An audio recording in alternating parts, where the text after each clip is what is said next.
네, 고향은 남극이고요. 나이는 10살입니다. 키는 210cm고 꿈은 최고의 크리에이터라고 합니다.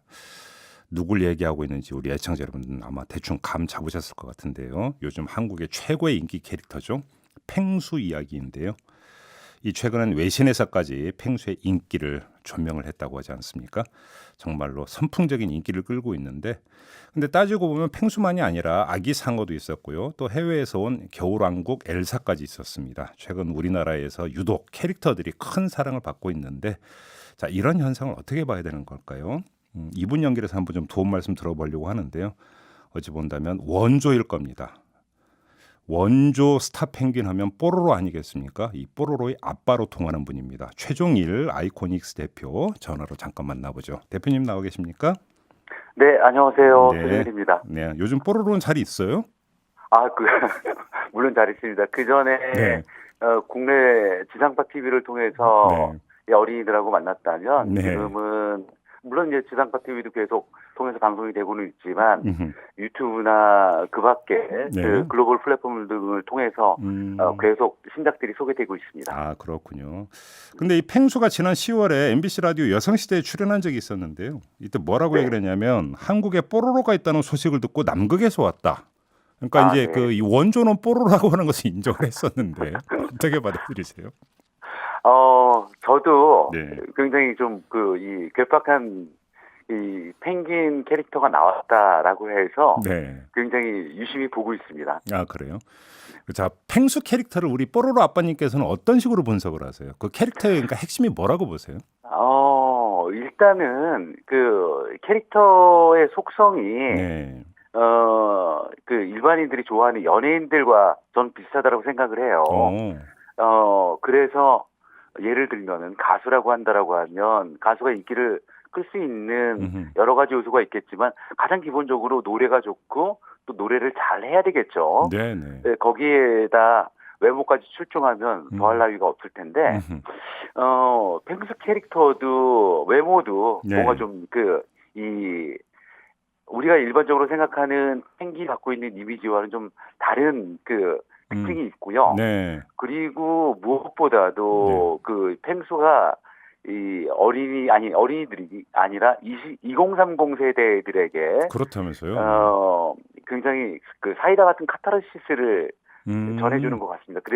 그래서 큰 인기를 끌고 있는 게 아닌가라는 생각을 합니다. 그러니까요. 이제 그렇게 분석하는 기사도 저도 본 적이 있는데, 그러니까 뽀로로는 어린이들의 대통령, 뽀통령이라고 불렸다면, 그래서 네, 펭수는 직통령이다. 그래서 네, 2030 세대 직장인들에게는 뭐 최고의 인기인 직통령이다 이렇게 하고, 네, 네, 펭수가 직통령이 된 게 결국은 그 누구도 그러니까 면전 앞에서 자기 할 말은 다 하는 네, 직설적으로 그렇죠. 쏘아붙이는 바로 이 캐릭터가 젊은이들에게 인기를 끌고 있는 거다 이렇게 식으로 분석을 하더라고요. 아니, 맞습니다. 음. 그러니까, 지금 이 젊은 세대들은 비교적, 네.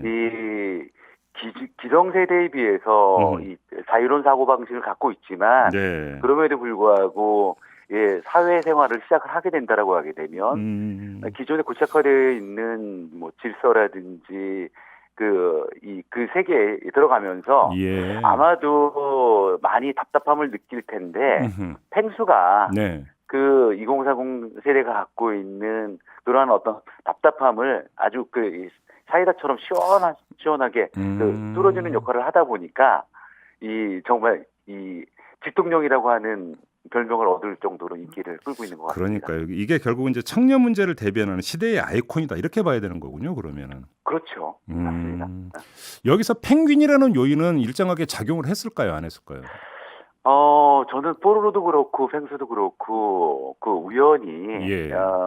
이 전략적으로 디자인을 하다 보니까 펭귄이 나온 것이고, 네. 펭귄이기 때문에 인기를 끌었다, 혹은 뭐 펭귄이었기 때문에 인기를 끌 수 있었던 이유 중에 하나였다라고 생각은 하지 않습니다. 아, 그래요? 네. 제가 왜 여쭤보냐면 사실은 펭수 있고 뽀로로 있고 그 전에 이제 제가 기억하는 핑구라고도 있었거든요. 아, 그렇죠. 맞습니다. 예. 그러니까 펭귄은 그러니까 동서양을 막론하고 다 좋아하는 동물 캐릭터 같아서 한번 여쭤봤는데 그런 점은 없나요? 저희가 뽀로로를 디자인할 때도 네. 뽀로로가 갖고 있는 여러 가지 재미있는 성격들이 있는데, 네. 그런 성격들을 제대로 표현할 수 있는 동물이 뭐가 있을까를 고민을 하다가 음흠. 어린이들이 좋아할 만한 동물이어야 할 거고 예. 그리고 그 캐릭터를 제대로 표현할 수 있는 동물 그 두 가지 속성을 갖춘 동물이 펭귄이었다라고 했기 때문에 네. 펭귄을 선정을 했던 거고요. 네. 펭수도 아마도 같은 이유로 해서 음흠. 펭귄이라고 하는 그 동물을 통해서 음. 캐릭터가 탄생을 했을 텐데 네. 그게 펭귄이었기 때문에라기보다는 음흠. 저는 지금 그 펭수에 대한 어떤 이 센세이셔널한 반응이 네. 있는 건 펭귄이 갖고 있는 음. 그 시원한 속성 음흠. 그게 가장 크다라고 그래요? 생각합니다. 솔직하게 말씀하셔도 되는데요. 뽀로로 아빠로서 펭수가 네. 나온 데에는 뽀로로의 영향이 적지 않았다. 솔직히 이렇게 보시지 않습니까? 어떻게 보세요? 그 뽀로로가 펭귄이었다라거나 음흠. 그 어린이들에게 큰 인기를 끌었다라는 이유보다는 네. 사실은 우리나라가 그 뽀로로가 나올 때만 하더라도 캐릭터 산업이 거의 불모지와 같았어요. 그랬는데 이 뽀로로가 나오면서 이 한국산 캐릭터들도 사업적으로 성공할 수 있다라고 하는 잠재력을 보여줬고 그 네. 이후에 국산 캐릭터들이 나오는데 기여는 했다라고 생각을 합니다. 그렇기 때문에 그 펭수가 나오는 데 있어서 네. 아주 조금 간접적인 영향은 있지 않았을까라는 정도는 생각할 수 있을 것 같습니다. 알겠습니다. 아무튼 이제 뽀통령 우리 뽀로로는 이제 해외 진출해서 이제 한류의 주역 가운데 하나가 됐다. 이렇게 정리를 해도 될 것 같은데 한국산 네. 캐릭터들의 그 해외 진출 가능성이라고 할까요? 이건 어떻게 네. 진단을 하세요? 최근에 네. 아직 최근이라고 얘기하기는 좀 그렇고 어쨌든 21세기에 들어서면서 네. 이 한국의 문화 콘텐츠들이 예. 한국을 넘어서 여러 나라에서 많은 인기를 끌고 있죠. 네네. 그리고 뽀로로를 비롯한 한국의 캐릭터들도 많이 소개가 되고 있고 전 세계 어린이들이 많이 좋아해주고 있습니다. 네. 그렇기 때문에 네.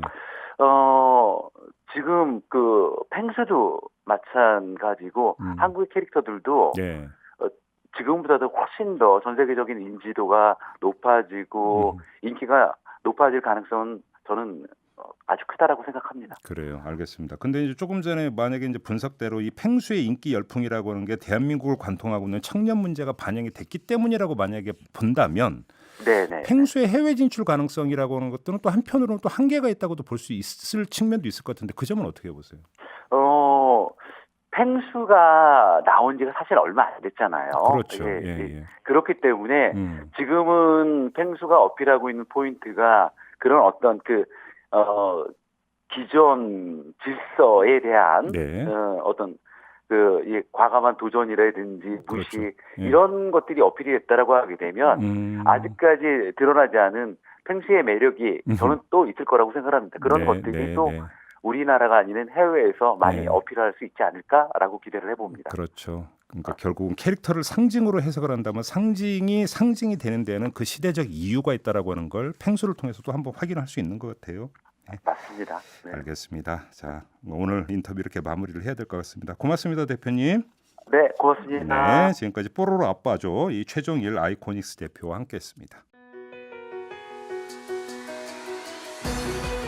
이슈의 핵심을 꿰뚫는 예리한 시선, 믿고 듣는 진품 시사, 김종배 시선 집중.